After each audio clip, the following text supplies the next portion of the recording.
would like to hear from him today. And so now it's being broadcast live on YouTube. So Prabhu, you can start. Thank you very much, Prabhuji. Prabhuji, this Skype is it's voicing twice. It's noisy. I can hear my own voice. Okay, let me mute myself. Everybody can mute. I don't know, is it from my side or? I think it's better. Okay. So I'm new to this Skype actually. How can I share my screen? Just there is like a share screen on the bottom right, if you see. Bottom right, okay. Oh, share your screen here. Okay. Okay. This will take you there. Okay.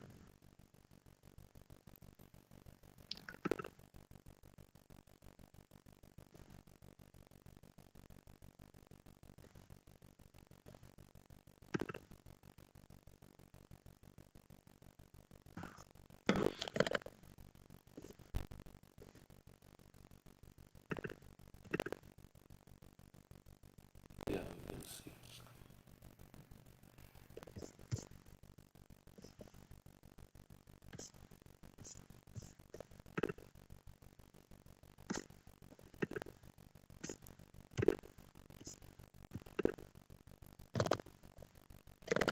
So can you? Yeah, we can see your screen. Oh, you can see. Okay.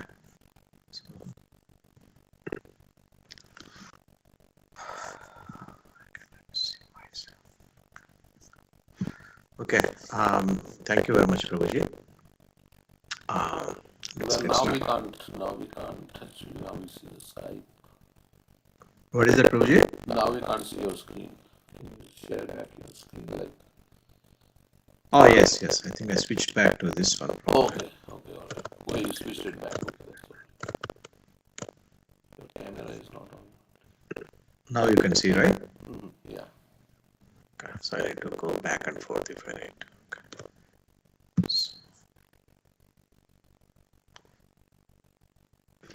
Okay, bro. We can get started.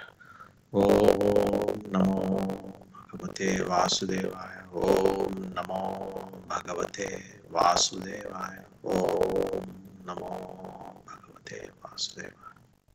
Agnartimandasya Jana Salaka Chakshur Militam Tasmai Shri Guru Namo Vishnuvaya Krishna Krishna Bodhana Srimate Bhaktivedanta Swami Namaste Saraswati Gaurani Pracharana Nirvisesha Sunyavadi Pasya Sudesthani Jai Sri Krishna Chaitanya Prabhu Nityananda Shri Advaita Gadadhara Sri Vasadi Gaur Bhaktavinda Hare Krishna Krishna Krishna Hare Hare Hare Rama Rama Rama Hare Hare.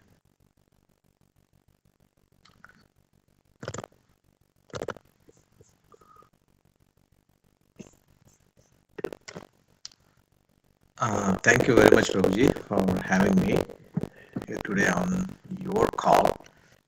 Your camera is off if you want to turn on your camera. I didn't do that yet. Now you can see? Yeah. Yes. Okay, bro. Before I start, I would like to thank you, few devotees actually. So first of all, I would like to thank you, Alankar Prabhu, for inspiring me to share a few words, which will help me as kind of go deeper as well. And I would like to thank you, Prema Sindhu Prabhu, for having me on this call. Very grateful. And also, I would like to pay obeisances to my kind of senior god brothers. I'm not sure who else is there on this call. How to see? Trying to learn. I think I see Prema Sindhu Prabhu, my senior god brother. Thank you very much. And then Sukadevananda Prabhu, I see him as well, my god brother. Thank you, Prabhuji. Dhanyavad. Janish Prabhuji. Thank you very much for having me, all of you. So let's get started. So we are going to talk today, it seems like 4 verses from Srimad Bhagavatam, second canto, second chapter, starting from verse 8 to 12. So first we will go ahead and read these one at a time, share a few points, and move on until we wrap up the 4 verses. After that, I can share my few thoughts and we can have a discussion. The first verse is like I'll go get started. Kechit swadehantar hridayavakashe pradeshamatram purusham vasantam chaturbhujam kanjarat rathanga shankha gadadharam dharanaya smaranti. Synonyms: kechit, others; swadeha anta, within the body; hridaya avakashe, in the region of the heart; pradesha matram, measuring only 8 inches; purusham, the personality of Godhead; vasantam, residing; chaturbhujam, with 4 hands; kanja, lotus; rathanga, the wheel of a chariot; shanka, conch shell; gada, dharam, and with a club in the hand; dharanaya, conceiving in that way; smaranti, do meditate upon him. Translation: others conceive of the personality of Godhead residing within the body of the region of the heart and measuring only 8 inches, with 4 hands, carrying a lotus, a wheel of a chariot,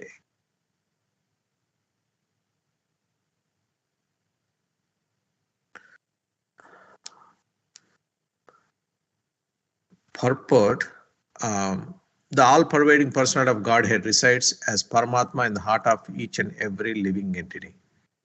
The measurement of the localized personality of Godhead is estimated to expand from the ring finger to the end of the thumb, more or less 8 inches.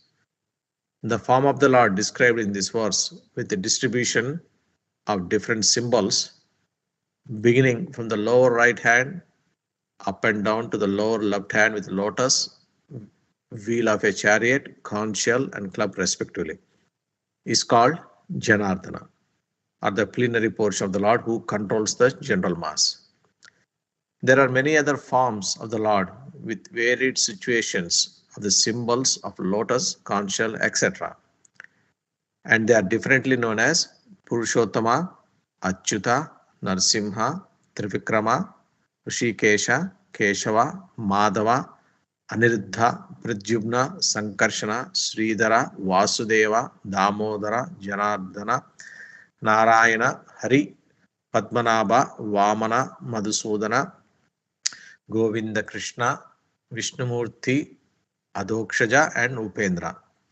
These 24 forms of the localized personality of Godhead are worshipped in different parts of the plenary system.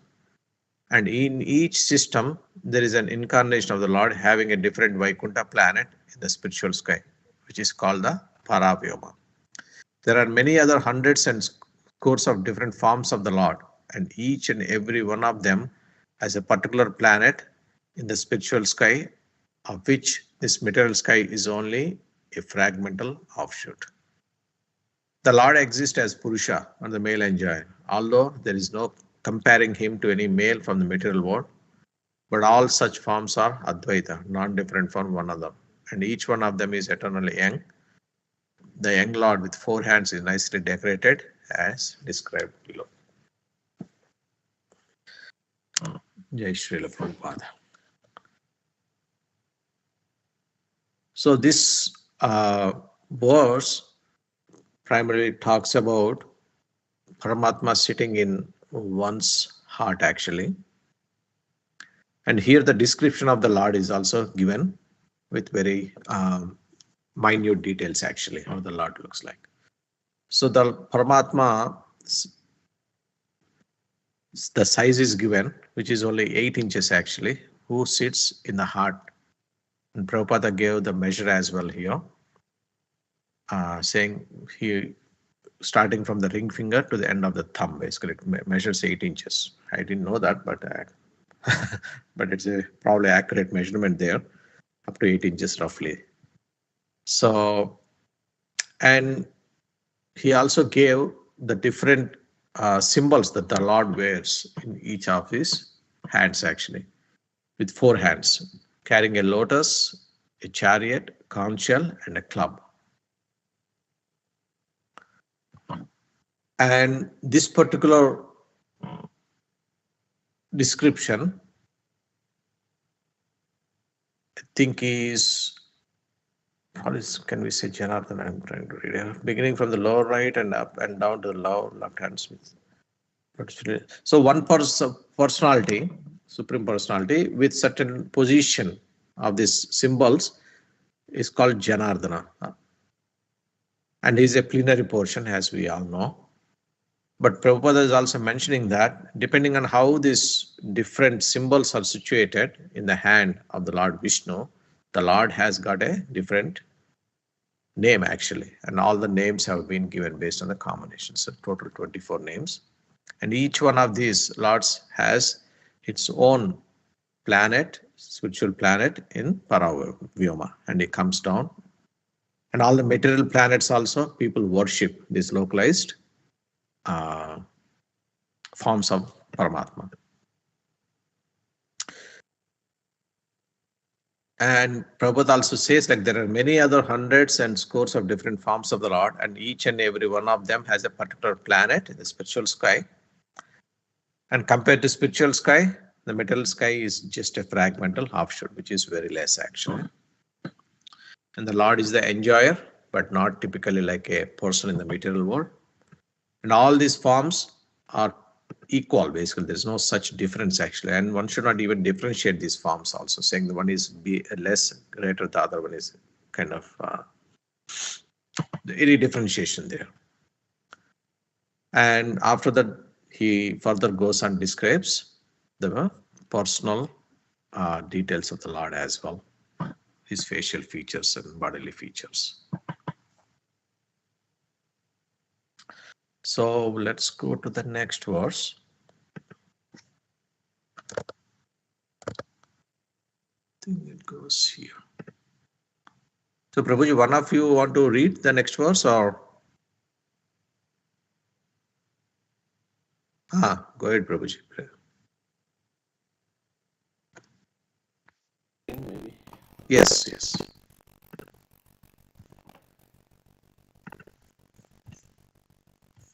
Okay. Prasannabhaktram nalinayatrekshanam kadam gakinjalka pishanga vasasam lasan maharatna hiranmayan angadam suran maharatna kirita kundalam. So, read the translation. Okay, I can read word for word. Prasanna expresses happiness. Bhaktram, mouth. Nalina ayata, spread like the petals of a lotus. Ikshanam, eyes. Kadamba, flower. Kinjalka, saffron. Vishanga, yellow. Vasasam, garments. Lasat, hanging.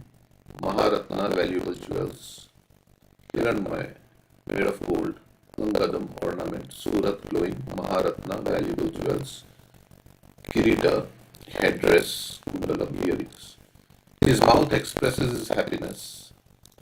His eyes spread like the petals of a lotus, and his garments yellowish like the saffron of a kadamba flower. I'll be decked with valuable jewels. His ornaments are all made of gold, set with jewels, and he wears a glowing headdress and earrings. Yeah. Thank you, Prabhuji. So Srila Sukadeva Goswami further defines primarily how the Lord looks actually and his beauty. And he clearly states here his mouth expresses happiness, His eyes spread like the petals of a lotus, and his garments yellowish like the saffron of a kadamba flower, are bedecked with valuable jewels. So his entire body is decorated with jewels, actual valuable jewels. And all the ornaments are made of gold, set with jewels, and he wears a glowing headdress and earrings. So this is a very beautiful description of the Lord actually. And based on my experience, Srimad Bhagavatam describes this beauty of the Lord several times actually throughout the entire Bhagavatam. It's a cyclical process actually. So they talk about certain philosophy a little bit, tattva, body and soul kind of differentiation, all that, and it ends saying bringing up the beauty of the Lord actually, because the beauty of the Lord is very purifying actually. Hearing that one, even imagining that one, based on our reading continuously, is a purificatory process actually, and it helps a sadhaka very very much actually. So one should try to take as much of time to picturize this beauty of the Lord mentally and keep it in his heart actually all the time. And particularly one of the thing that is always helpful is certain descriptions of these beautiful descriptions of the Lord. One can memorize these ones. So memorize these verses and continuously recite throughout the day. That way at least we invoke the beauty of the Lord in our heart continuously, and the purificatory process happens very nicely actually. So that's what my thoughts are on this one. Very nice, beautiful description of the Lord. So we'll move on to the next one. I think once the third one is done, I can share for a few more details of that. And probably Ankar Prabhu, can you read this next one? Sure, Prabhu. So, direct translation, right? It's up to you, whatever you feel like. Yeah. Oh, okay. I can read the Sanskrit also. Unindra hit pankaj karnikalaye yogeshwara sthapita pada pallavam Shri Lakshanam Kaustuvaratna Kandaram Amlana Lakshamyavana Malayachitam. His lotus feet are placed over the holes of the lotus-like hearts of great mystics. On his chest is the Kaustuba jewel engraved with a beautiful calf, and there are other jewels on his shoulders. His complete torso is garlanded with fresh flowers.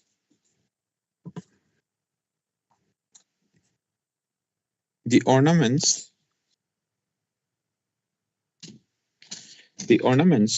flowers, clothing, and all the other decorations on the transcendental body of the personality of Godhead are identical with the body of the Lord. None of them are made of material ingredients. Otherwise, there would be no chance of their decorating the body of the Lord. As such, in the Paravyoma, spiritual varieties are all distinguished from the material variegatedness. Yes. Yeah. Thank you very much, Prabhu. So this is the next verse also talks the beauty of the Lord, the Paramatma sitting in our heart actually. So his lotus feet are placed over the holes of the lotus-like hearts of great mystics. And on his chest is Kaustubha jewel, engraved with a beautiful calf. And there are other jewels on his shoulders. His complete torso is garlanded with fresh flowers. So we all know about this Kaustubha jewel. I think all incarnations of the Lord has this Kaustubha jewel kind of on his chest.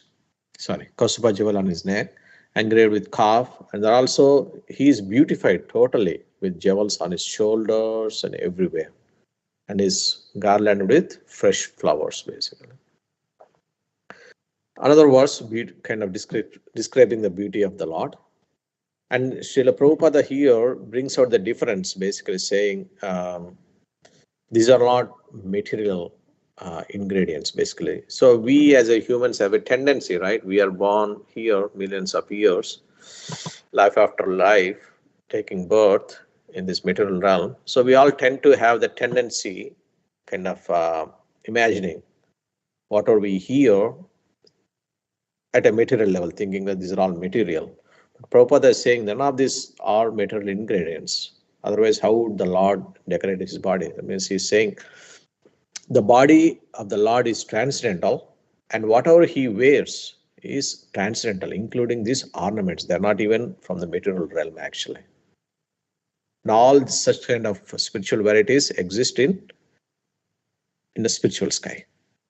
Like we have our different material varieties in our material world, the Lord also has so many spiritual varieties, and all this beauty of the Lord decorations are nothing but spiritual elements. They have nothing to do with the material realm, actually.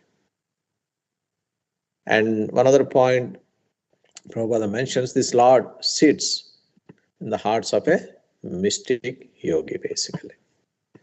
So I think the next verse covers a little bit about the yoga process, like Bhakti Yoga versus other process. We can discuss that one. So the Lord sits in everyone's heart in this beautiful way, actually measuring 8 inches with so much beauty. So the next verse also talks about his beauty. So who else is there? Not sure. So one of you can read this one too. Not sure. Sukadevananda Prabhu, if he is there. Someone else. I can read, Prabhu. Thank you, Mataji. विभूषितं मेखलायानुकीर्यकेर्महाधनेर्न्यूपुरा कङ्कणादिभिः स्निग्धामलाकुञ्चितानीलकुण्टलैर्विरोचमानान् हासपेशलम्. Synonyms: Vibhushitam, well decorated, Meghalaya, with an ornamental wreath about the waist, Anguliyake, by fingernails, rings, by finger rings, Mahadhane, all highly valuable, Nupur, ringing leglets, Kankan Adibihi, also by bangles, Snigdha, slick, Amala, spotless, Ankuchita, curling, Neela, bluish, Kuntale, hair, Virochamana, very pleasing, Anana, face, Hasha, smile, Peshalam, beautiful. Translation: He is well decorated with an ornamental wreath about his waist, and rings studded with valuable jewels on his fingers, his leglets, his bangles, his oiled hair, curling with a bluish tint, and his beautiful smiling face are all very pleasing. Purport: The Supreme Personality of Godhead is the most beautiful person amongst all others, and Srila Shukdev Goswami describes every part of his transcendental beauty, one after another, in order to teach the impersonalist that the personality of God is not an imagination by the devotee for facility of worship, but is the Supreme Person in fact and figure. The impersonal feature of the Absolute Truth is but his radiation, as the sun rays are but radiations from the sun. Thank you, Mataji. So another verse, very beautifully describing further detail actually of the Lord. So he's well decorated with ornamental wreath about his waist and rings studded with valuable jewels on his fingers.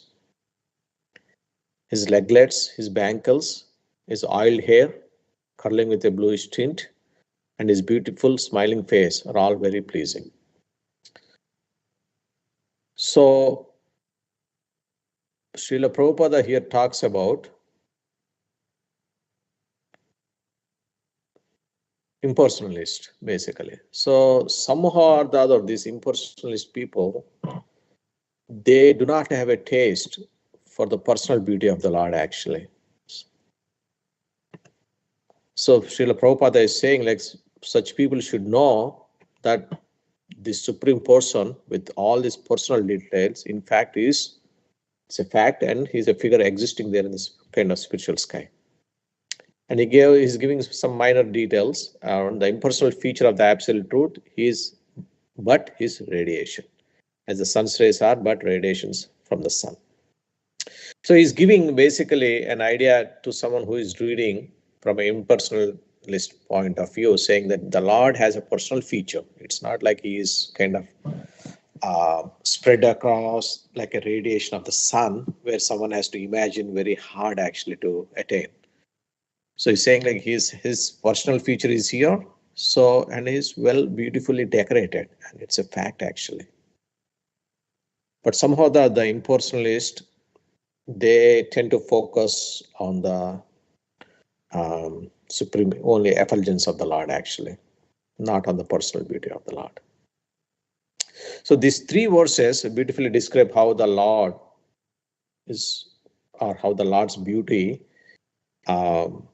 is very attractive, and how he is very much decorated with so many kind of ornaments. And here even Sukadeva Goswami talks about his oil hair curling with a bluish tint, These are very stunning features actually. And most of the modern world also follow these traditions actually till today. If you see in the Western world too, a lot of people put some colors to their hairs, and we, even from Indians, we do oiling of our hair, and most of the women, they also follow this tradition, basically wearing certain bangles, leglets, so many things actually. So it's all coming down from the Lord actually, because the Lord is a personal, very beautiful personality, and it is reflecting on the material world actually, all those things. So if you see in the olden days, probably in this generation it's very less. Even olden days, like when you see the kings or kind of ministers, and even in general populace, the men also wear certain these beautiful decorations actually used to wear. Now it has trended down. So this is going on time immemorial in the material world, which is nothing but a reflection of the Lord actually in the spiritual world actually. So the next one goes a little bit, talks about his smiling face actually. It's a little big purport. And Srila Prabhupada talks about different aspects of Bhakti Yoga there. So before we go there, just want to share a few thoughts that I have up till here. So this Paramatma feature is very striking actually, and it's inconceivable. So he's 9 inches, but sits in our heart actually. And if you physically measure our heart, it's only probably 3 or 4 inches. So how the Lord fits into our heart, it's very inconceivable actually, but he sits there beautifully. And by sitting there, the Lord has to perform something, right? The Lord Krishna is the only Supreme Personality of God who is the enjoyer, and all his subsequent incarnations has to perform certain activities. So what does this Paramatma do sitting in our heart actually? So as most of us know, in Bhagavad Gita, there are particular slokas actually, which says that the Lord sits there in the heart, and he kind of is like a Anumanta and Drashta basically, and which are very powerful features actually. So Anumanta is like giving permission for the living entity to do activities actually, and Drashta is like he's just observing basically 24/7 whatever activities we do in our life. Basically, he is being monitored by the Lord sitting within the heart. whether it's a good activity, sinful activity, or whatever other activities we perform in a given day, the Lord is a true observer. And we also know about the karma philosophy, how it works. And the Lord sits within the heart, like Paramatma. He is the one evaluates our karma life after life and says whether this particular person has ability to do certain things or not. We can see in this world, some people cannot talk, some people cannot move their hands, some people cannot move their legs. Some people does not have even legs actually or hands. I've seen people actually in the real world. Some people kind of are totally kind of none of the parts exist actually, but they still survive. So all these things are being granted or come into picture because of this personal presence of the Lord within our heart as Paramatma, basically trying to evaluate our karma and give the ability for us to certain extent what we are eligible for. And that is also very kind of very deep actually, and one should meditate on that. And once you start meditating, there tends to be a gratefulness somehow or the other in our previous lives or this life. We made certain activities by which we are blessed to have such a nice human form of body, able to perform certain things which we can use to perform our devotional activities rather than spending our energies on material activities. So that is one aspect, like Anumanta and Drashta of Paramatma sitting within inside actually. And the other aspect is, one way to look at it is, okay, the Lord is sitting in me and he is performing these activities, at least the primarily two functions, Anumanta and Drashta. At the same time, if you take that view outward, the Lord is also present outside, right? In everyone's heart, all the human beings and all the living entities, 8,400,000 species existing in this world, the Lord is personally present there as Paramatma, guiding each and every living entity.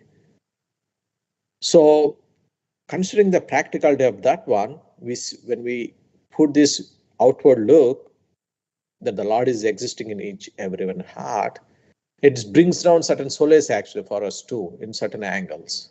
How the great the Lord is that He's taking care of all the living entities, and that we are not the controllers basically in that sense, because sometimes we tend to go into that controllership mode where we tend to see our families, our dependents, or even in a dependence on a community, that I am the one that I'm trying to provide certain shelter to living entities or devotees or friends, family, and they are dependent on me to do things.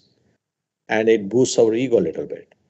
But bringing this view of the Lord sitting in the heart, at the end of the day, the Lord is the one sitting in their hearts, providing all the necessities needed for the other living entities. And one such aspect always is striking for me personally was, there is this discussion between Vidura and Yudhishthira in Srimad Bhagavatam early cantos. When Dhritarashtra leaves the home after being chastised by Vidura, saying that you are sitting here for a long time eating the remnants of the king who has defeated all your sons without any shame. So after that, Dhritarashtra leaves actually without even telling Yudhishthira. Then next day morning, when Yudhishthira finds that his Yudhishthira left, then he feels very morose basically and says, he is dependent basically. He cannot see how he is going to survive in the jungle, how he is going to face all the animals, ferocious animals surrounding by him, how he is going to protect, how he is going to feed himself. So these thoughts deeply kind of comes over and takes over Yudhishthira's feelings basically. And if I'm a little weak in this memory, so I'm trying to remember. I think Lord Narada Muni, Premasindhu Prabhu, right? Is it Lord Narada Muni or Vidura brings? Yeah, to console Prabhu. Yeah, I think Vidura probably, right? Maybe I think so. Yeah. So let's yeah. So he consoles, saying that you are being dragged into this one, but just remember the Lord is present in everyone's heart actually as Paramatma and providing all the necessities of the living entities. But you yourself are thinking that you are the controller, and then because of you, he is able to survive. So that notion is very deep actually. Even it happens in our family circles too, with our close families and everything. We tend to have those deep connections. How my family is going to survive after me, how my kids are going to survive after me, or other dependents are going to survive after me leaving this body actually. But once we leave the body, even before also, the Lord is the one sitting in the heart as Paramatma, guiding them, providing all the intelligence needed for this survival actually. And they do survive. It's just our illusionary nature that brings out and says, oh, they are dependent on me, which is kind of necessary for us to overcome that. And this Paramatma feature helps us actually looking that outward angle, saying that the Lord is present in all the living entities and he is taking care of it perfectly fine actually. And nothing is uh, to worry about it actually. At the same time, we also need to be compassionate though, because this feature has also tendency where I don't want to, do anything for others, but we need to be compassionate and do our due diligence and duties also, but with a respect to that the Lord is the one providing all the abilities and features for the other living entities to perform those ones. That's one aspect. And the other one is the Lord is also present as Chaitya Guru in our heart, right? We hear from a lot of senior devotees and others in their presentations. And Lord Premasindhu Prabhu also mentioned in his lectures several times, he is sitting in the heart as Chaitya Guru, telling us time and again, saying that you are not this body, you belong to spirit soul, and you need to go back to your Godhead. He's guiding us to. But however, because of our heavy conditioning,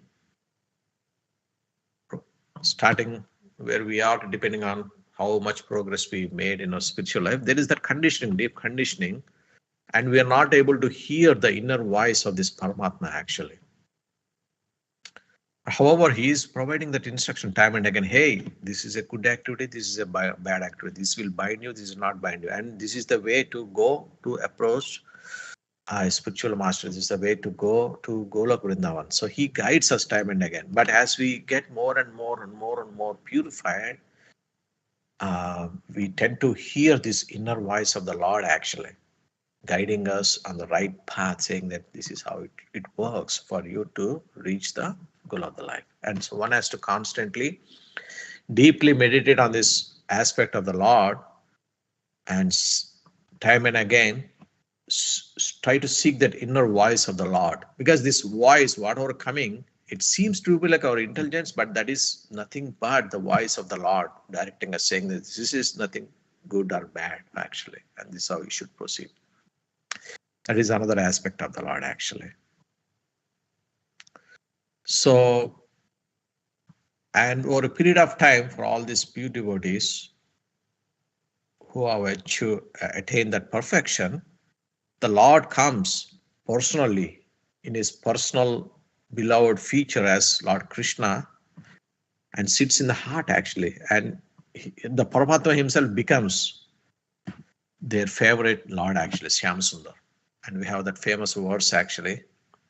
Premanjana Churita Bhakti Vilochana Santa Sadeva Hridayeshu Vilokanti Yam Syamasundara Machintiguna Swarupam Govindam Adi Purusham Tamahamadan. The Lord sits as Syamasundara for the devotee who likes that personal feature actually. And for all our kind of Gaudiya Vaishnavas too, as we progress and progress, okay, based on our beauty, Paramatma becomes our Shyamasundar basically and guides us on our way back to Godhead action.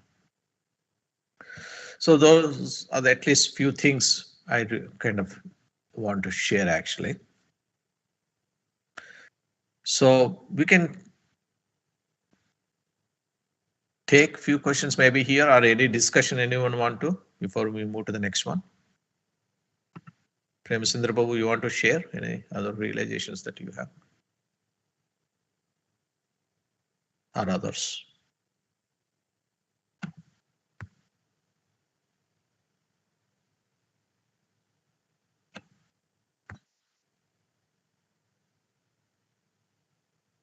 Hmm.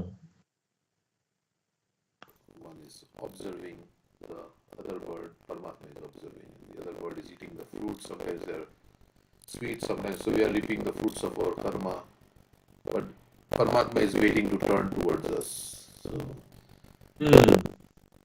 waiting to turn towards him basically. Yeah. So we are so Paramatma is so patient that he comes with us in every so many billions of lives we've been through, but still Paramatma has not given up on us. Like Krishna has not given up on us. So Yeah, beautiful point. Yeah, he never gives up on us. Yeah, ever like what is yeah, it? well, that's true. Ever ever Yeah, well, ever willing, Ever, ever willing, ever. ever working, and ever waiting. Chaitanya Chandra says, ever willing, ever working, and ever waiting. so true, so true. Yeah, very nice. Very nice. Any others you want to share? So I was remembering this one verse from the Ambarish Maharaj section, which Krishna is saying to Durvasa Muni that Sadhavo Hridayam Mayam, Sadhunam Hridayam Tvaham, Mad Anyate na Janati Naham Tebhyo Managapi. He's saying that the pure devotee is always within the core of my heart, and I am always in the heart of the pure devotee. Although Krishna is in the heart of everyone, he's saying that he's in the heart of a pure devotee. Is that because the pure devotee realizes Krishna's presence in his heart and the others don't? That is a very good point. Yes, yeah. Yeah. I think further down to, I think in the Puranjana Pakyam, I think the Lord's, there is a pastime, I think so totally. The allegory that Narada Muni tells how the Paramatma is waiting life after life. Actually, yeah, that's a nice one too. Yeah. Also, I was remembering, Krishna is so beautiful. So the beauty of this world attracts us, right? And Prabhupada says we can think that if the creation is so beautiful, or if somebody is attracted to some person, if this person is so beautiful, how beautiful Krishna, the creator, would be. Because everything is just a spark of his splendor. Yad yad vibhuti mad satvam srimad urjitameva tattadevavagachatvam mama tejo ansha sambhavam. Everything is but a spark of his splendor. So all the Very beauty of this world is coming from his beauty, and from everything his we are beauty. able to see is just a very small proportion of what he is. Yeah, Lavanya Sara. Yeah, he is essence of all beauty actually. Yeah. Yeah. Thank you, Madan. Very nice. Any others wants to share?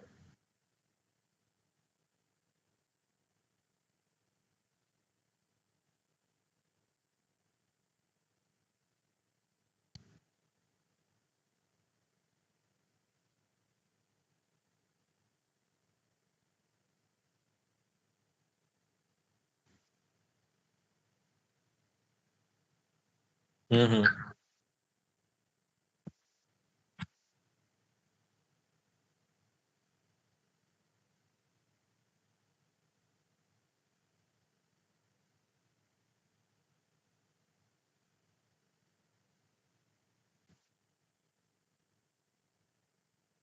Mm. Krishna is there. Mm.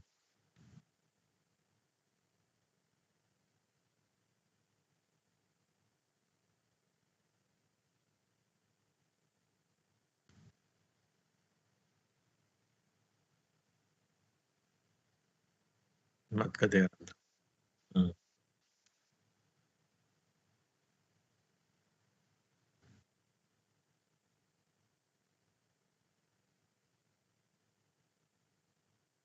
Correct. Yes, yeah. Thank you, Prabhu. Also, I've heard that, Paramatma, we hear the voice of the Paramatma that, as you were saying, that this is wrong thing to do, we should not do this. Right. But if we do the wrong thing and if we continue to do, then that voice, we don't hear it, because it just gets overpowered by, Right. so we don't hear. So we can understand that, so there is a voice of the mind as well. Sometimes we get confused with the voice of the Paramatma. So we have to distinguish. Knowing the scriptures, Guru, Sadhu, and Shastra, we can distinguish what is coming, from inside I should do. What is Paramatma telling and what is the mind telling.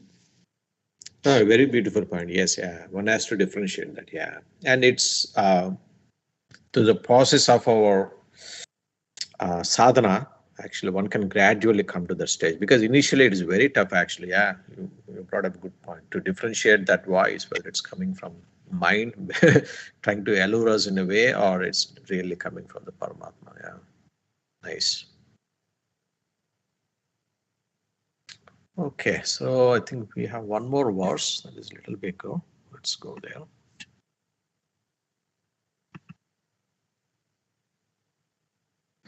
So, anyone else wants to read this one? I can say. Yes, Prabhu. Please go ahead. Actually, you need to Okay. share your screen because I have Yes. my phone. Adina Lila Hasita Lakshana Ullasat Buru Banga Samshuchita Buri Anugram Ikshita Chinta Chintamayam Enam Ishwaram Yavat Mana Dharanaya Avatistate. The Lord The Lord's magnanimous pastimes and the glowing glancing of his smiling face are all indications of his extensive benediction. One must therefore concentrate on this transcendental form of the Lord, as long as the mind can be fixed on him by meditation. Shall I read the purport? Yes, Prabhu. Go ahead. Yeah. In Bhagavad Gita 12.5, it is said that the impersonalist undergoes a series of difficult program on account of his impersonal meditation. But the devotee, due to the Lord's personal service, progresses very easily. Impersonal meditation is therefore a source of suffering for impersonalists. Here the devotee has an advantage over the impersonalist philosopher.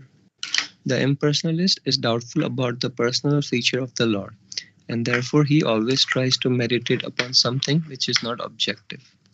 For this reason, there is an authentic statement in the Bhagavatam regarding the positive concentration of mind on the factual form of the Lord. The Okay. process So of you hold on there, Prabhu. We'll Sure. continue. I think here Prabhupada talks about few nice points actually. How the impersonalists are struggling basically, and trying to meditate on this impersonal aspect of the Lord.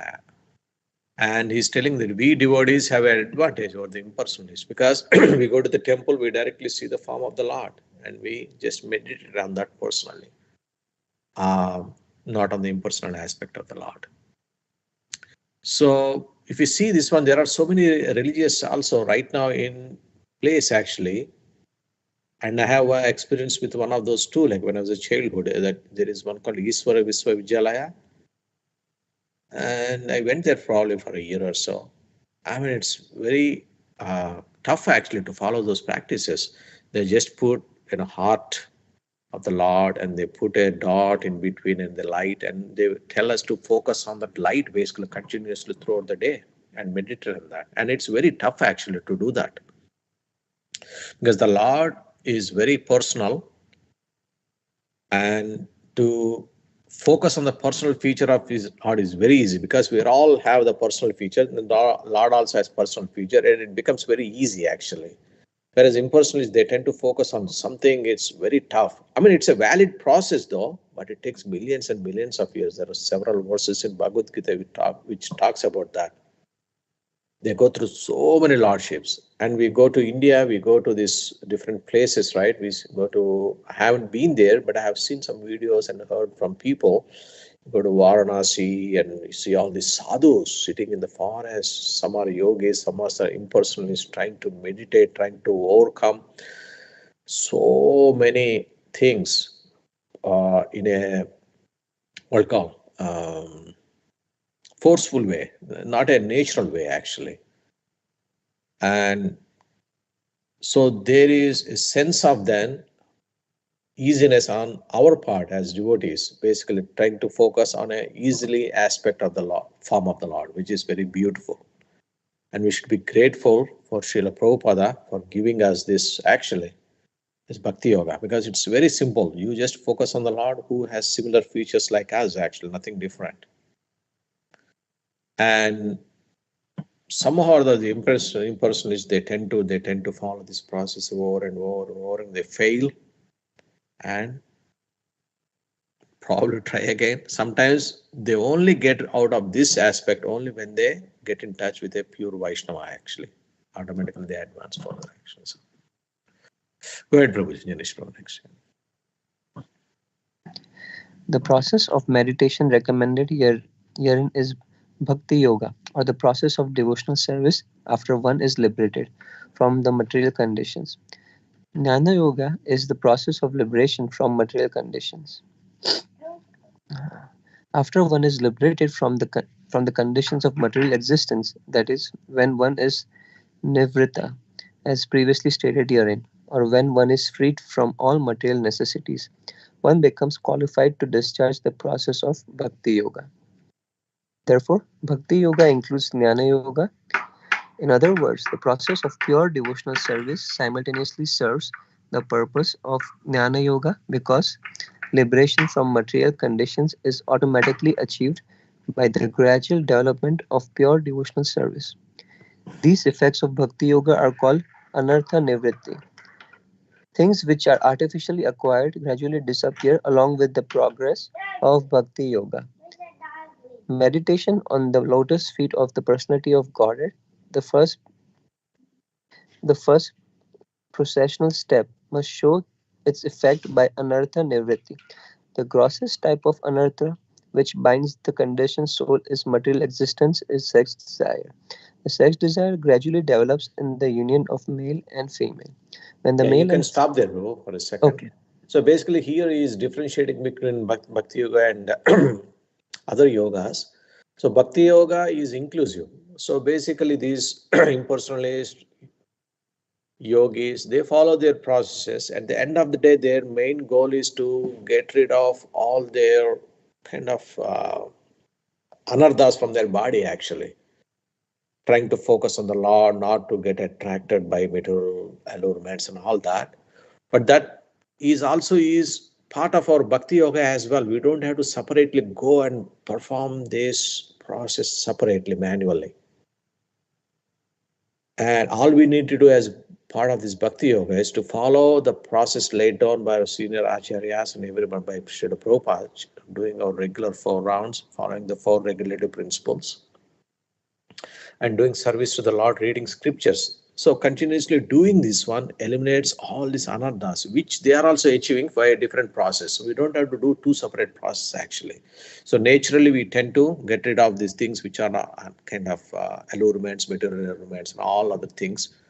And that process is called anartha nivritti. It happens actually. So as you all can see, probably we're all there in the movement for some years. We tend to see our progress too, right? As a God, oh my God, previously I used to be like that. Now at least I'm saved. I'm trying to be like this, basically. So this process, once just doing Bhakti Yoga alone itself is good enough. You don't have to follow this yogic process. But we devotees have a tendency to do that. Try to bring this yogic process into Bhakti Yoga.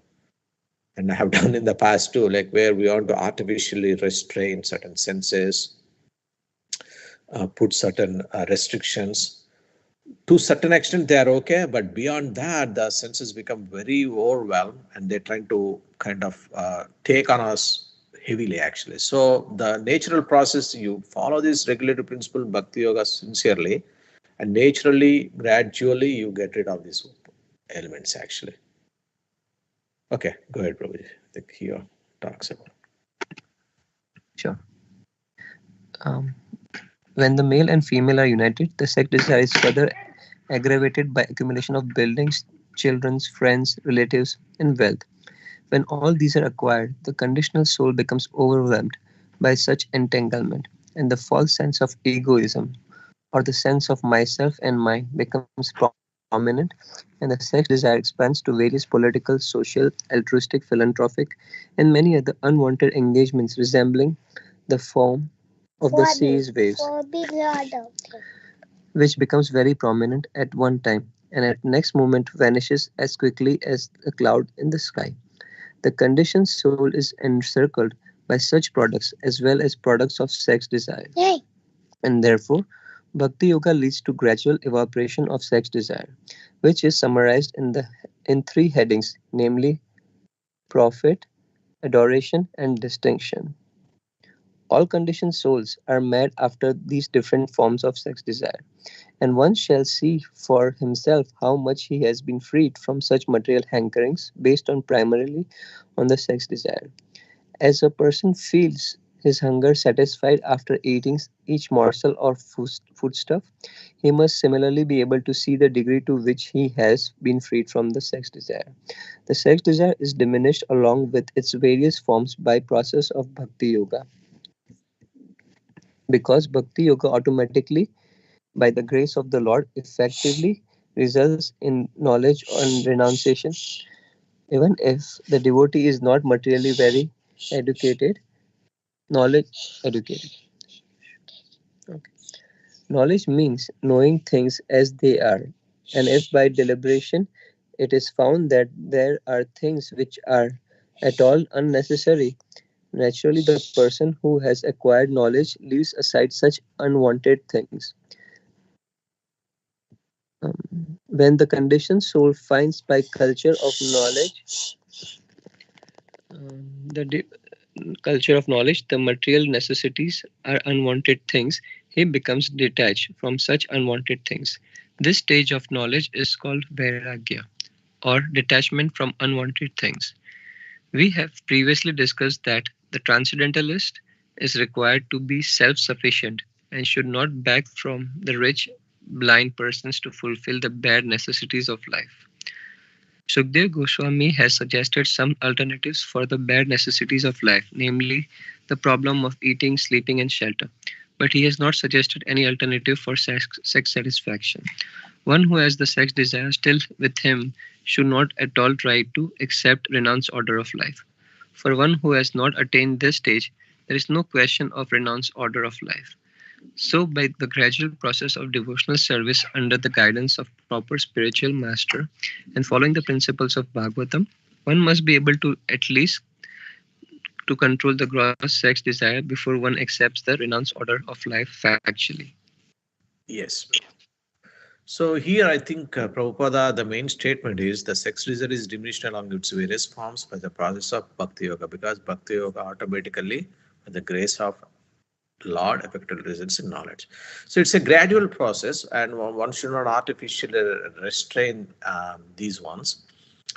So it's a big topic actually, this one, and the main point is one has to naturally flow through this bhakti yoga process, and eventually we'll get rid of this one. And Prabhupada tells this is one of the barometer basically of how much progress we are making in spiritual life.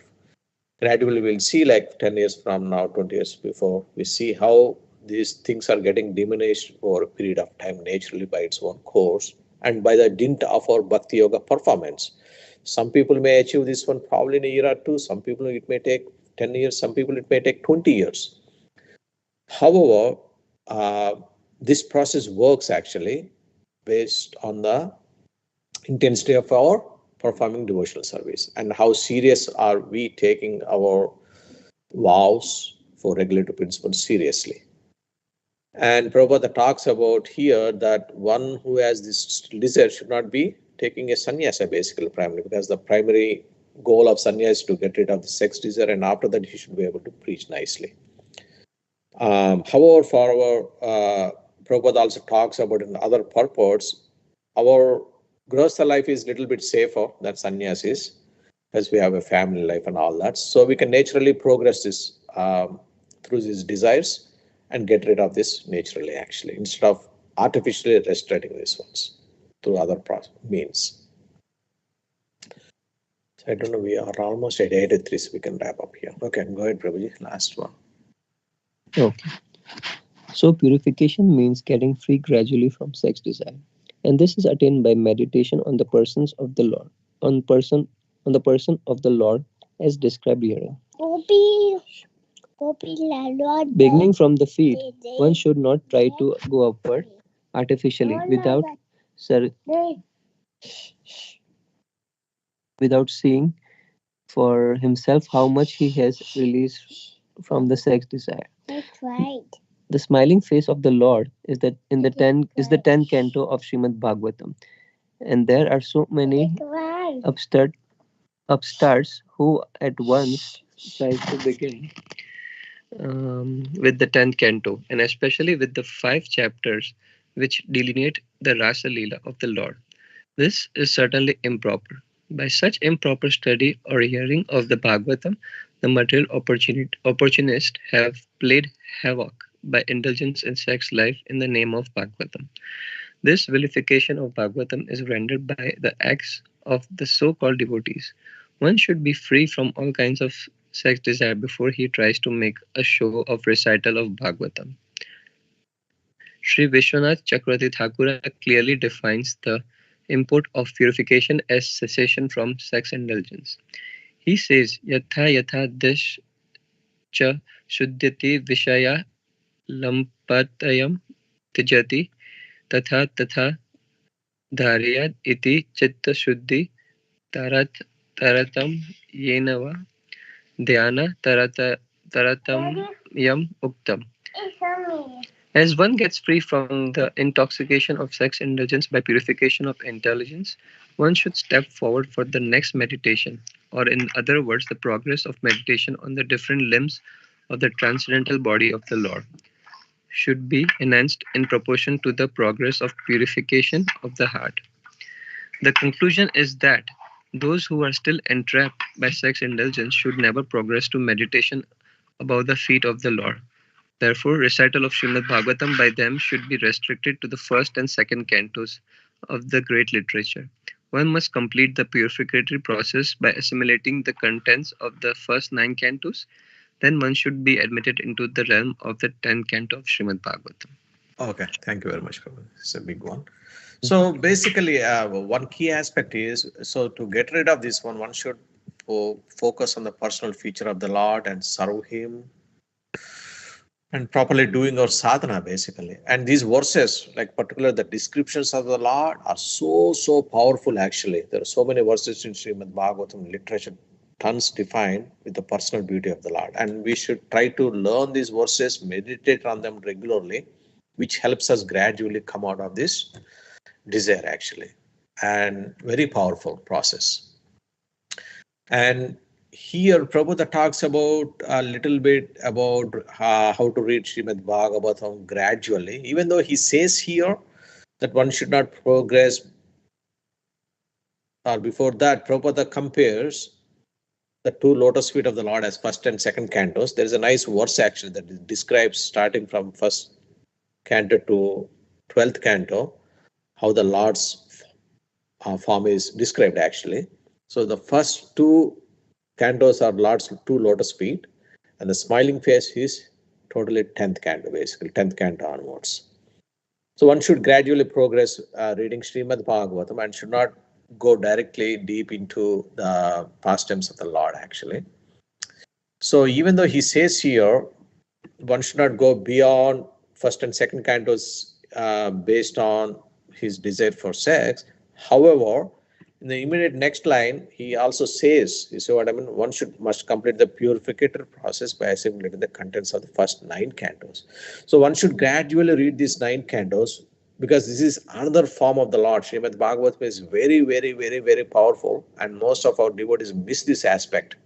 We tend to hear lectures, which is fine. We tend to read certain pieces of articles in the news and our ISKCON news, which is perfectly fine. But the process, gradual reading of Srimad Bhagavatam, starting from first canto to 9th canto, is very, very important. And that is nothing but a personal form of the Lord in Srimad Bhagavatam, which purifies our heart very gradually.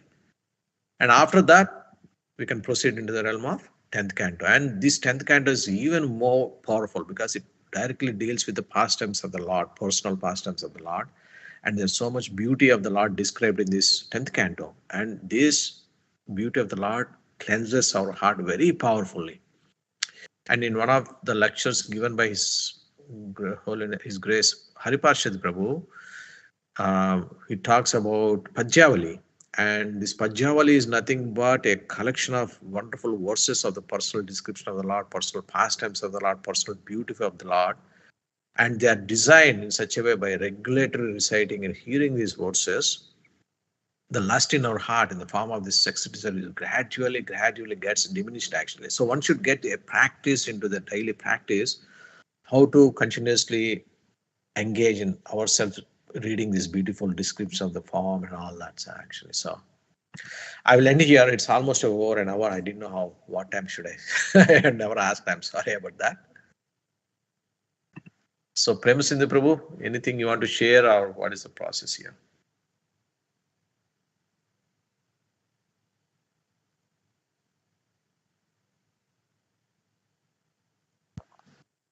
Yeah, thank you, Prabhuji. Very nice class.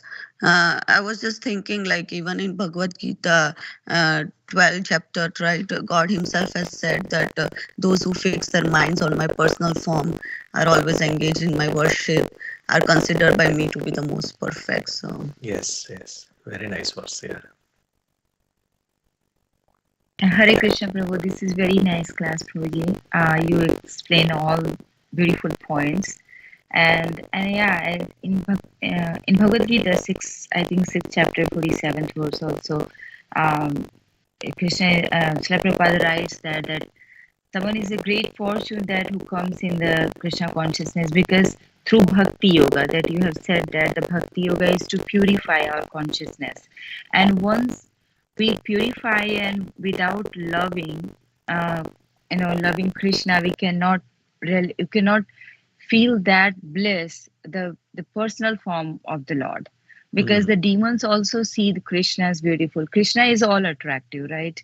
But the devotees whose eyes is unwanted with love, like we have quoted that verse as Premanjana Churita Bhakti Vilochanena. So those whose eyes is unwanted with love then can relish the transcendental bliss or beauty of the Lord's lotus face, right? So yeah, and the devotees always wanted to see the Shyam Sundar form of the Lord. Even in the Ishopanishad prayers also says that, like, they are praying that Lord, can you you just remove your remove your effulgence of your transcendental rays, so that I can see your form of bliss. Form of bliss, yeah. So yeah, the bhakti yogi is always relishing the Krishna's lotus feet. There's so many verses in Krishna book also, and they're like who's describe the beautiful features of the Lord. And one has to meditate on the Lord's lotus feet, and even when we go to the temple, this is also said that we see first the lotus feet of the Lord, and then go up and then see the lotus face of the Lord. In the Kunti's prayer, yeah. Yes, Prabhu. Yes, very nice, beautifully said, yeah. I was also thinking, yeah. Okay, go ahead, Radhika. No, I was saying that we were discussing about Canto 10 in the purport. So the Falshruti of Canto 10 is, by this verse is mentioned, Vikriditam Rajavadubhiridam cha Vishnu, which says that anybody who faithfully hears, or describes the Lord's playful affairs with the young gopis of Vrindavan, will attain pure devotional service, he will quickly become sober and conquer lust, the disease of the. So I think that the thing is that we need to hear from the proper person, where proper pure devotee who inclines us properly that Radha and Krishna are the center, they are the enjoyers, and we are their servants. So if we hear from the mouth of the pure devotees the pastimes of Radha and Krishna and the gopis, saying that we can conquer lust. Yes. Where we think where the lust means that we think that we are the enjoyers, but actually, we are servants of Radha and Krishna. They are the hero and heroine, and we are the supporting cast. Yes, bro. Very nicely said. Yeah. Yes, yeah. And then sometimes it's maybe not possible for all people to hear from the pure devotees, but here reading Srimad Bhagavatam also includes the association of Srila Prabhupada actually, which a lot of people miss that one. They say, I'm reading this book alone, and then is it okay kind of thing and all that. But because Srila Prabhupada filled this book with entire philosophy, his emotions, and Vedic culture, so many things are embedded in this one. So even if somebody is reading this book alone, starting to end, he is getting the association of Srila Prabhupada, actually, personal pure devotee, in the form of this book Bhagavata. And he will be purified tremendously in that effort too. But if you have an opportunity again, go back and hearing lectures is another advantage too. Yeah, but Srimad Bhagavatam is very, very powerful. As Sri Prabhupada mentioned, one should read, make an attempt. I know we are all busy with so many households and services, but at the end of the day, one has to take time to read this, one verse a day, 2 verses a day, whatever allows continuously reading Srimad Bhagavatam from first canto to ninth canto come, because it purifies us tremendously and strengthens our intelligence like anything, like a diamond, by which we can practice actually this bhakti yoga very nicely. So, yes, Mataji, thank you. I was thinking about 2 verses, one in the Bhagavatam, another in Bhagavad Gita, and the other in Nectar of Instruction. So, Krishna says that, what is that verse? Vishya Vinivartante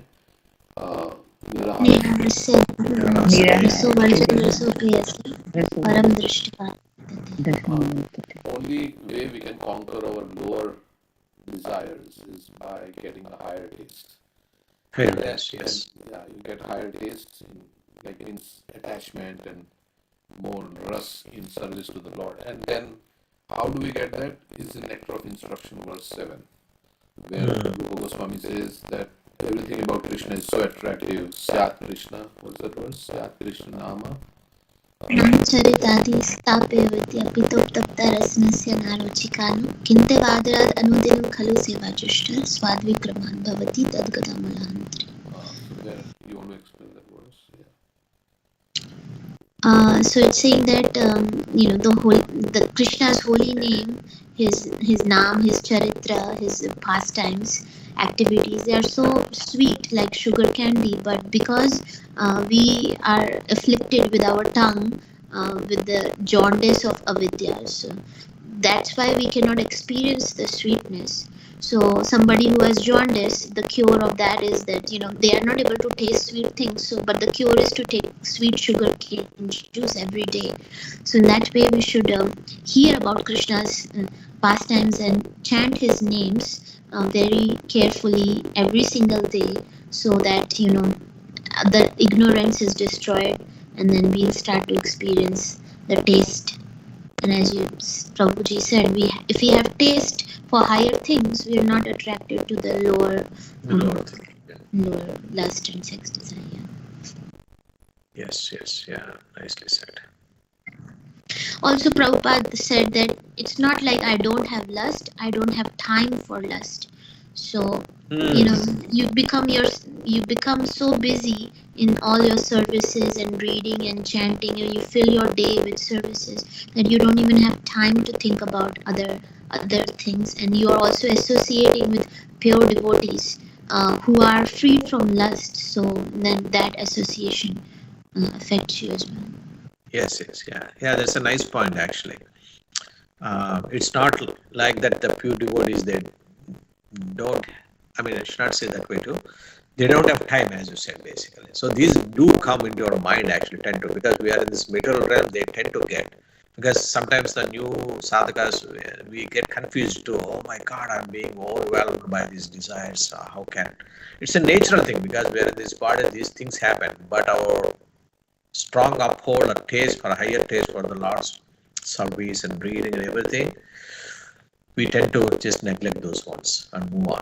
So the more we tend to perform that way, kind of the pravurti, where we want to engage in the Lord's service and do anything, naturally the other ones get second priority. They get slowly diminished, actually, and they'll be still there, but they won't bother us, basically, a lot. Yeah. Nice point, Prabhu. Yeah. And as soon as Mataji was saying that one Krishna is also called as Madan Mohan, right? Madan Who Mohan. conquers the Cupid. So as soon as we engage in the service of the lotus feet of Krishna, and we hear from the devotees, and we read, we do services, as we are engaging oneself, and Krishna is Madan Mohan, so it's all the lusty desires will eventually go away from Eventually go away. the heart. Yes. Yes, Prabhu. Yeah. Yeah. Yeah, we can see, right, all of us have that experience in our hearts too. Like, we progress. We're all in the movement. We can see how we have progressed. No? Prabhupada gives that barometer. We can go back and say, oh my God, much better now. It is working. We experience that every day. Yeah, it is working. It works 100%. Yeah. Yeah. Okay, great. Thank you very much. These were nice, beautiful points shared by everyone. And once again, thank you very much, Premasindhu Prabhu, for having me on this call, and Alankar Prabhu for inspiring me to share few words. Okay. Thank you. Thank you, Whenever you want to speak, Chandrabhanu Prabhu. whenever anybody want to speak, they can speak on the call. Anytime. Yes, yeah. Yeah, sorry I couldn't come personally, and it's kind of snowy and everything. I don't know how the roads will be early in the morning, so I said, okay, let's do online. Because otherwise, I prefer coming personal. So next time, probably. Thank you. Hare Krishna. Thank you so Thank much, you, Prabhuji. Hare Krishna Prabhuji. Hare Krishna.